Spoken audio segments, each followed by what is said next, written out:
Today, we had 0 new cases. 0. Which brings us to, today, 372 cases in Jordan.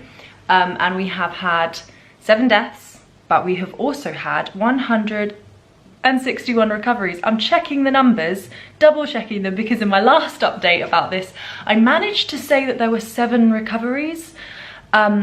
Obviously in my notes I had missed off a number because it was around 74 at the time. But alhamdulillah, we're in the hundreds for recoveries, which is fantastic. And 0 cases today. I mean, you can't really get better than that, can you? We have been on a lockdown, a full curfew since Thursday, yesterday. We have been on a full curfew since yesterday, since Thursday, and it will continue until Sunday. And during this time, there is no one in the streets. We haven't had this level of commitment, I don't think, since we started this whole process. Everyone is staying home. And I think that today, one of the best curfews in the world was applied in Jordan. During this weekend, the teams have been going out and they are spot checking different areas of the country, and doing just random checks to see if there are any cases that we weren't expecting. Today alone, 1,500 tests were negative in the country just through those random spot checking. So the protocol was different today with the news, which we are all glued to come 8 o'clock. But today, actually we missed it completely because Saad Jabber came out at 7 p.m. instead from his home, and he gave his part of the press conference from his home. And then at 8 o'clock, we had the king come and do a speech. The king's speech today was a bit different to last time's. What marked this speech as different to previous speeches was, firstly, he was wearing civilians' clothing. So he wasn't wearing his army uniform, and we've kind of become more familiar with the king during this period wearing his army uniform because he is showing strength and, you know, that leadership with the military. But this time he's wearing his suit, he looks very handsome, and he says from the very start that he's not here to give orders or directions or recommendations. He wants to share his pride in the Jordanian people and his personal pride at leading the Jordanian people. And he kept coming back to this idea that the Jordanians are superior in some way. They're big in some way compared to the other nations, and they really proved themselves in their commitment to this curfew and to the united effort of beating Corona. So he started his speech by addressing a question that he often gets asked, which is where does he find his confidence in representing a small country in front of much larger countries, a small country without resources, and all of those things. And he said that he gets his confidence in his pride of the people because he knows that all of the people are working together, that they are united, that they are a strong community that he is leading, and that's where he gets his confidence from to lead that community. And the true nature of the Jordanians are shown during these periods of strife and these difficult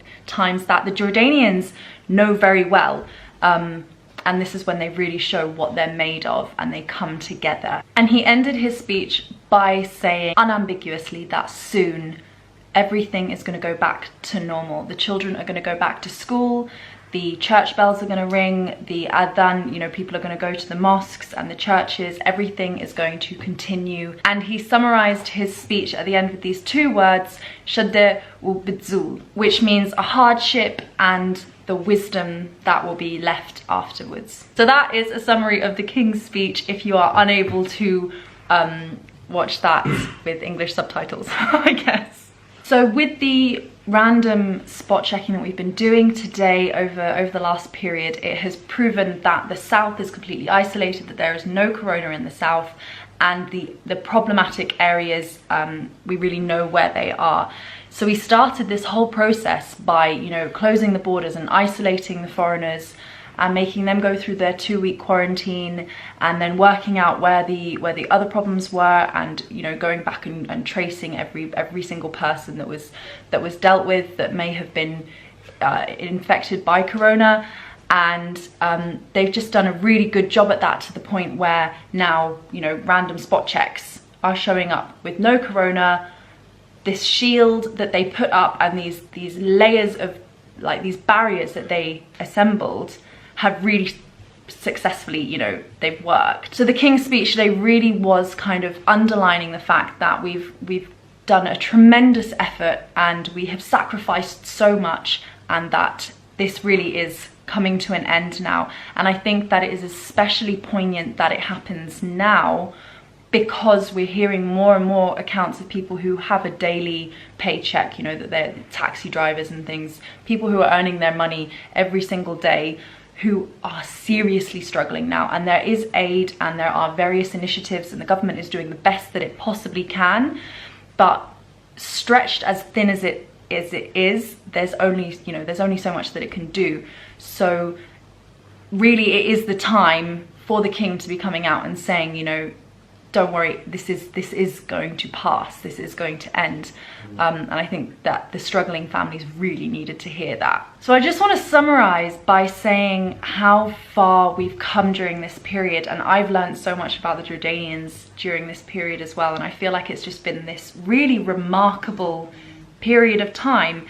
You know, looking back on it and thinking that when this first all happened, I mean, it feels like yesterday that my husband was telling me, maybe you should be educating yourself on corona because there's this virus in China that is kind of out of hand. And I was like, yeah, whatever.